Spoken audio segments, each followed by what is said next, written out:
Walt ഡിസ്നിയുടെ പ്രൊഡക്ഷനിൽ cars സീരീസിൽ രണ്ടാമതായി പുറത്തിറങ്ങിയ കാഴ്സ് 2 എന്ന സിനിമയുടെ സെക്കൻഡ് പാർട്ട് വീഡിയോ ആണിത്. ഇതിന്റെ ആദ്യ പാർട്ട് കാണാത്തവർ മുകളിൽ വരുന്ന ഐക്കാർഡിലോ ഡിസ്ക്രിപ്ഷൻ ബോക്സിൽ കൊടുത്തിരിക്കുന്ന ലിങ്കിലോ ക്ലിക്ക് ചെയ്ത് ആദ്യ പാർട്ട് കണ്ടതിന് ശേഷം മാത്രം രണ്ടാം പാർട്ട് കാണാൻ ശ്രമിക്കുക. കഴിഞ്ഞ പാർട്ടിൽ നമ്മൾ പറഞ്ഞത് വില്ലന്മാർ മെക്യൂനെ കൊല്ലണമെന്ന് തീരുമാനിക്കുന്നതും ഇതിനിടെ അവിടെ നുഴഞ്ഞു കയറിയ മേറ്ററിനെ അവർ തിരിച്ചറിയുന്നതും വരെയാണ്. അങ്ങനെ അവരെല്ലാം മേറ്ററിന് നേരെ തിരിയുന്നു. ഇതിനിടെ അവന് പ്രോഗ്രാം ചെയ്തിട്ടുള്ള വോയിസ് അസിസ്റ്റന്റ് വർക്ക് ചെയ്യുന്നു. Gatling gun. Request acknowledged.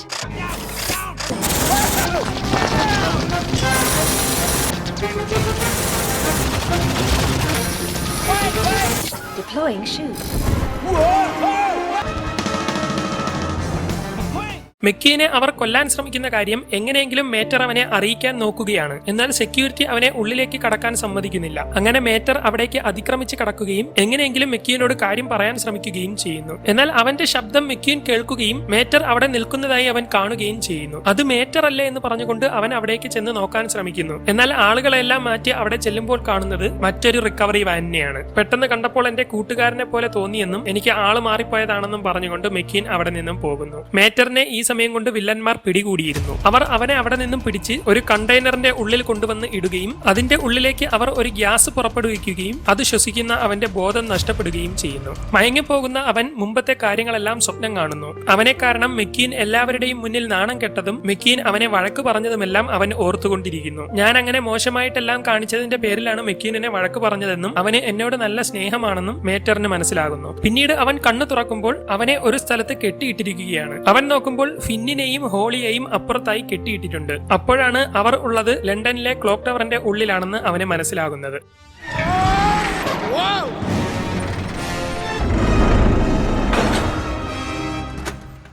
ഇതെല്ലാം എന്റെ തെറ്റാണെന്ന് മാറ്റർ പറഞ്ഞുകൊണ്ടിരിക്കുന്നു. ഒരിക്കലും ഇതൊന്നും നിന്റെ തെറ്റല്ലെന്നും നീ നല്ല ഒരു ഏജന്റ് ആണെന്നും ഫിൻ അവനോട് പറയുന്നു. ഇത് കേൾക്കുന്ന മാറ്റർ ഞാനൊരു ഏജന്റ് അല്ലെന്നും വെറും ഒരു സാധാരണ റിക്കവറി വാൻ ആണെന്നും പറഞ്ഞുകൊണ്ട് എല്ലാ സത്യങ്ങളും അവരോട് തുറന്നു പറയുന്നു. ഞാൻ അന്ന് ടിവിയിലൂടെ പറഞ്ഞതുകൊണ്ടാണ് മെക്കീൻ ഈ റേസിൽ പങ്കെടുക്കാൻ കാരണമെന്നും അവന് ഇന്ന് ഈ അവസ്ഥ വരാനെല്ലാം കാരണം ഞാനാണെന്നും പറഞ്ഞുകൊണ്ട് മാറ്റർ നിൽക്കുന്നു. ഈ സമയം വില്ലന്മാരിൽ രണ്ടുപേർ അവിടേക്ക് വരികയും മെക്കീൻ മരിക്കുന്നത് നിങ്ങൾക്ക് ലൈവായിട്ട് ഇപ്പോൾ കാണാമെന്നും അവരോട് പറയുന്നു. ശേഷം അവർ മാഗ്നറ്റിക് ക്യാമറ റേസിംഗ് സ്റ്റേഡിയത്തിന് നേരെ തയ്യാറാക്കി വെക്കുന്നു. മെക്കീൻ വിളിച്ചതിന്റെ പേരിൽ സാലിയും കൂടെയുള്ളവരുമെല്ലാം അവിടേക്ക് എത്തിയിരുന്നു. മേറ്റർ ഇതുവരെ നാട്ടിലെത്തിയിട്ടില്ലെന്നും പോലീസിനും മറ്റുമെല്ലാം അറിയിപ്പ് കൊടുത്തിട്ടുണ്ടെന്നും എല്ലാവരും അവനെ അന്വേഷിക്കുന്നുണ്ടെന്നും സാലി പറയുന്നു. ഇതോടെ മെക്കീന് നന്നായിട്ട് വിഷമമാകുന്നു. ഇതിനിടെ മൈൽസ് അവിടേക്ക് വരികയും ഇറ്റലിയിൽ നടന്ന റേസിന് ശേഷം ആളിനോൾ എന്ന ഇന്ധനത്തിനോടുള്ള വിശ്വാസം എല്ലാവർക്കും നഷ്ടപ്പെട്ടു പോയി എന്നാണ് ഞാൻ വിചാരിച്ചത്. ഈ റേസിലൂടെ ആ വിശ്വാസം നീ തിരിച്ചു പിടിക്കുമെന്ന് ഞാൻ വിചാരിക്കുന്നുണ്ടെന്നും റേസിന് മുമ്പ് ഒരു നന്ദി പറയാനാണ് ഞാൻ വന്നതെന്നും അയാൾ പറയുന്നു. ആ റേസ് കാണാനായി ഇംഗ്ലണ്ടിലെ റാണിയും അവിടേക്ക് വന്നിട്ടുണ്ട്. അങ്ങനെ റേസ് തുടങ്ങുകയും അവർ കട്ടയ്ക്ക് കൊണ്ടിരിക്കുകയും ചെയ്യുന്നു. ഈ സമയം വില്ലന്മാർ ക്യാമറ മെക്യൂന് നേർക്ക് തിരിക്കുകയും ഇലക്ട്രോ മാഗ്നറ്റിക് അവന്റെ നേർക്ക് ശക്തമായി അടിക്കുകയും ചെയ്യുന്നു. എന്നാൽ അപ്പോഴും മെക്യൂന് ഒന്നും സംഭവിക്കുന്നില്ല. എന്തുകൊണ്ടാണ് അവനെ ഒന്നും പറ്റാത്തതെന്ന് കരുതി അവർ കൺഫ്യൂഷനിലാകുന്നു. എന്തായാലും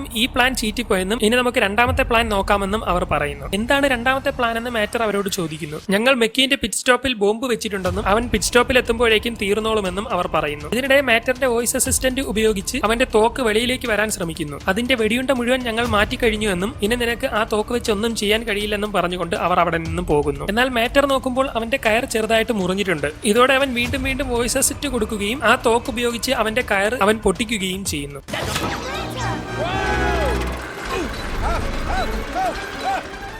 അവൻ അവരെ സഹായിക്കാൻ നോക്കുമെങ്കിലും ഞങ്ങളെ നോക്കണ്ട, നീ എത്രയും പെട്ടെന്ന് പിറ്റിലേക്ക് പോയിട്ട് അവിടെയുള്ള എല്ലാവരോടും പിറ്റിൽ നിന്ന് മാറാൻ പറയാനും മെക്യൂനെ രക്ഷപ്പെടുത്താനും പറയുന്നു. ഞങ്ങളുടെ കാര്യം ഞങ്ങൾ നോക്കിക്കൊള്ളാമെന്ന് നീ എത്രയും പെട്ടെന്ന് പോകാനും അവർ പറയുന്നു. അങ്ങനെ മേറ്റർ നേരെ പിറ്റിലേക്ക് പോകുന്നു. ഇതിനിടെ അവർ ക്ലോക്കിലെ പല്ലിന്റെ ഇടയിലേക്ക് എത്തുകയും ഹോളി തന്റെ ഷോക്കമീറ്റർ ഉപയോഗിക്കുകയും ആ ക്ലോക്കിലെ സമയം തിരിച്ചു വിടുകയും ചെയ്യുന്നു.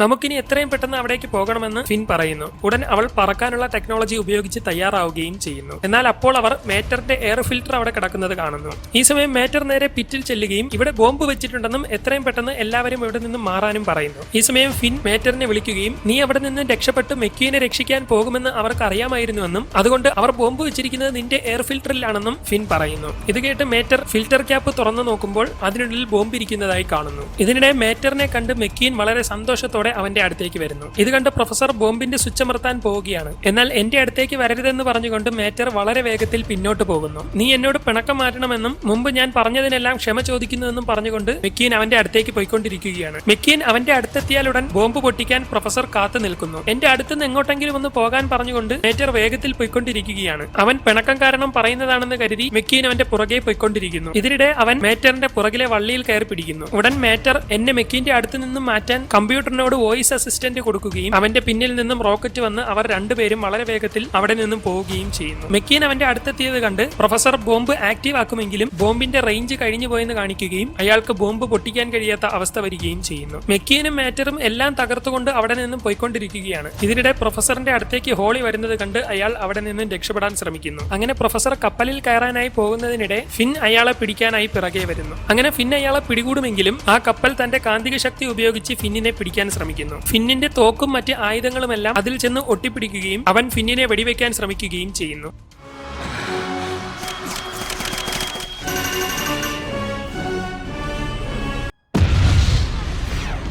അങ്ങനെ മേറ്റർ മെക്യൂനെയും കൊണ്ട് ഒരു സ്ഥലത്ത് ചെന്ന് നിൽക്കുകയും ഹോളി അവരുടെ അടുത്തേക്ക് വരികയും ചെയ്യുന്നു. നിന്റെ ദേഹത്ത് ആരാണ് ബോംബ് വെച്ചതെന്നും മറ്റുമൊക്കെ മെക്യൂൻ ചോദിച്ചുകൊണ്ടിരിക്കുകയാണ്. ഇതിനിടെ ഫിൻ പ്രൊഫസറിനെ അവരുടെ മുന്നിലേക്ക് ഇടുകയും ആ ബോംബ് ഓഫ് ആക്കാൻ പറയുകയും ചെയ്യുന്നു. അത് വോയിസ് ആക്ടിവേറ്റഡ് ആണെന്നും അതിനെ ഫിറ്റ് ചെയ്തത് ആരാണോ അവർ പറഞ്ഞാൽ മാത്രമേ അത് ഓഫ് ആവുകയുള്ളൂ എന്നും അത് എന്റെ ബോസ് ആണ് വെച്ചതെന്നും പ്രൊഫസർ പറയുന്നു. ഈ സമയം ബോംബിൽ ടൈം കുറഞ്ഞുകൊണ്ടിരിക്കുകയാണ്. അവിടെ എന്തൊക്കെയാണ് സംഭവിക്കുന്നതെന്ന് മെക്യൂന് മനസ്സിലാവുന്നില്ല. ഇതിനിടെ വില്ലന്മാരെല്ലാം അവിടേക്ക് വന്ന് അവരെ വളയുകയും അവരെ ആക്രമിക്കാൻ ശ്രമിക്കുകയും ചെയ്യുന്നു. എന്നാൽ ഇതിനിടെ ന്റെ കൂട്ടുകാരും മറ്റുമെല്ലാം അവിടേക്ക് വരുന്നു. പിന്നീട് അവിടെ ഒരു പൊരിഞ്ഞ അടി തന്നെ നടക്കുന്നു. അങ്ങനെ ഫൈറ്റിനൊടുവിൽ മേറ്ററിന്റെ ഫിൽറ്ററിൽ നിന്നും ആ ബോംബ് റിമൂവ് ചെയ്യാൻ അവർ നോക്കുന്നു. എന്നാൽ ഏതൊക്കെ സ്പാനർ ഇട്ട് നോക്കിയിട്ടും ആ ബോൾട്ടുകൾ ഇളക്കാൻ കഴിയുന്നില്ല. ഇതിനിടെ മേറ്ററിന് ഒരു കാര്യം ഓർമ്മ വരുന്നു. ഇതെങ്ങനെയാണ് നിർത്തേണ്ടതെന്ന് എനിക്കറിയാമെന്ന് പറഞ്ഞുകൊണ്ട് അവൻ ഉടൻ തന്നെ മെക്കീനെയും വലിച്ചുകൊണ്ട് അവിടെ നിന്നും പോകുന്നു. ഈ സമയം റേസിംഗ് സ്റ്റേഡിയത്തിൽ മൈൽസും റാണിയും എല്ലാം ഇരിക്കുകയാണ്. അവിടേക്ക് അവർ വന്നിറങ്ങുകയും സെക്യൂരിറ്റികളെല്ലാം അവരെ തടയാൻ ശ്രമിക്കുകയും ചെയ്യുന്നു. Bomb! It's a bomb! It's a break! Everybody down!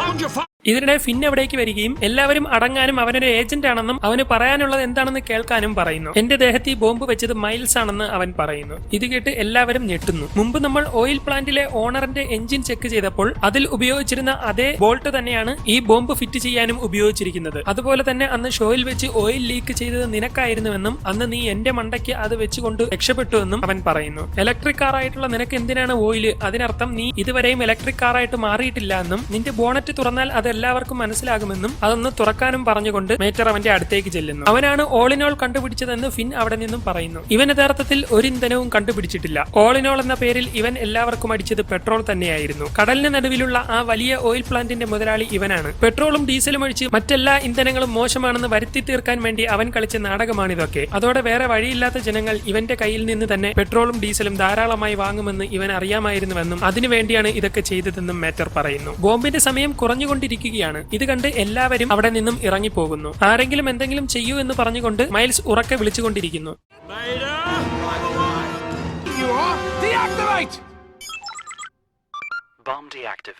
അതോടെ മൈൽസ് തന്നെയാണ് ബോംബ് വെച്ചതെന്ന് എല്ലാവർക്കും മനസ്സിലാകുന്നു. അങ്ങനെ മേറ്റർ അവന്റെ ബോണറ്റ് തുറക്കുന്നു. അവർ ചെക്ക് ചെയ്ത് നോക്കുമ്പോൾ അവരുടെ ഫോട്ടോയിലുള്ള എഞ്ചിൻ തന്നെയാണ് മൈൽസിനുള്ളതെന്ന് അവർക്ക് മനസ്സിലാകുന്നു. അങ്ങനെ പോലീസ് മൈൽസിനെ അറസ്റ്റ് ചെയ്യുന്നു. മേറ്റർ കാണിച്ച ധീരതയ്ക്ക് ഇംഗ്ലണ്ടിലെ റാണി എല്ലാവരുടെയും മുന്നിൽ വെച്ച് അവനെ അഭിനന്ദിക്കുന്നു. അങ്ങനെ അതെല്ലാം കഴിഞ്ഞ് അവർ തിരിച്ച് നാട്ടിലെത്തുകയും മേറ്റർ അവിടെ നടന്ന കഥയെല്ലാം എല്ലാവർക്കും മുന്നിൽ പറഞ്ഞു കൊടുക്കുകയും ചെയ്യുന്നു. ഇതിനിടെ അവിടേക്ക് ഫിന്നും ഹോളിയും വരികയും മേറ്റർ അവരെ എല്ലാവർക്കും പരിചയപ്പെടുത്തി കൊടുക്കുകയും ചെയ്യുന്നു. എനിക്കിപ്പോഴും മനസ്സിലാകാത്ത കാര്യം എന്തെന്നാൽ അവർ ക്യാമറയിലൂടെ ഇലക്ട്രോണിക് പൾസ് ഉപയോഗിച്ചിട്ടും എനിക്ക് ഒന്നും സംഭവിക്കാത്തത് എന്തുകൊണ്ടാണ് എന്ന് മെക്കീൻ ചോദിക്കുന്നു. അതിന് ഞങ്ങൾക്കും ഒരു ഉത്തരം തരാൻ കഴിയില്ല എന്നും അവൻ ഓൾ ഇൻ ഓൾ എന്നും പറഞ്ഞു തന്നത് പെട്രോൾ ആണെന്നും പെട്രോൾ ഉപയോഗിക്കുന്ന വണ്ടിയിൽ ഇലക്ട്രോ മാഗ്നറ്റ് അടിച്ചാൽ ഉറപ്പായും എഞ്ചിൻ ബ്ലോ ആകുമെന്നും ഹോളി പറയുന്നു. ഇതോടെ എല്ലാവരും മെക്യൂന് ഇന്ധനം നിറച്ച ഫിൽമോറിന് നേരെ തിരിയുന്നു. അങ്ങനെ അവൻ ആ സത്യം തുറന്നു പറയുന്നു. എനിക്ക് ആ മൈൽസിന് നേരത്തെ തന്നെ വിശ്വാസമില്ലായിരുന്നു എന്നും അതുകൊണ്ട് നീ പോലും അറിയാതെ നിനക്ക് ഞാൻ നിറച്ചു തന്ന ഇന്ധനം ഞാൻ തന്നെ സ്വന്തമായി കണ്ടുപിടിച്ച ഓർഗാനിക് പെട്രോൾ ആയിരുന്നുവെന്നും അവൻ പറയുന്നു. ഇത് കേട്ട് എല്ലാവരുടെയും കിളി പോയി നിൽക്കുന്നു. അങ്ങനെ എല്ലാ റേസിംഗ് കാറുകളെയും ചേർത്ത് അവരുടെ നാട്ടിൽ വെച്ച് അവർ ഒരു റേസ് നടത്തുന്നു. എല്ലാവരും മേറ്ററിനും മെക്കീനും ഒരു നന്ദി പറയൽ എന്നോണമാണ്